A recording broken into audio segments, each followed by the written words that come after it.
আজকের একটা সুন্দর হোয়াইট কম্বিনেশনের মধ্যে গেমিং সেটআপ আমরা বানিয়েছি ভাইয়ের জন্য। ভাই খুব খুশি।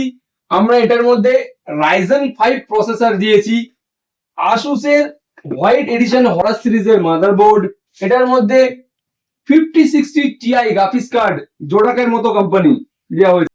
কুলার মাস্টারের 360 কুলার আছে, 27 ইঞ্চি এসআর এর নাইট্রো মনিটর, 200 হার্টজের মনিটর, খুব দারুণ পিকচার কোয়ালিটি। ভাই খুব খুশি। ভাইয়ের থেকে একটু জেনে নেবো ভাইয়ের কেমন লাগলো, তোমার কেমন লাগলো বলো। খুব ভালো লেগেছে। খুব ফ্রেন্ডলি বিহেভিয়ার, সবার খুব ভালোভাবে বানানো হয়েছে পিসিটা। যা দেখলাম বিল ফিল সব একদম ঠিকঠাক আছে, সব দিক থেকে পারফেক্ট একদম। তোমরা এখানে আসো সবাই, সেখান থেকে কম্পিউটার নিয়ে যাও, অবশ্যই তোমাদের ভালো লাগবে। তাহলে গেমিং সেটআপ বিল্ড করতে অবশ্যই আসুন ক্যামেলিয়া কম্পিউটার বাজার।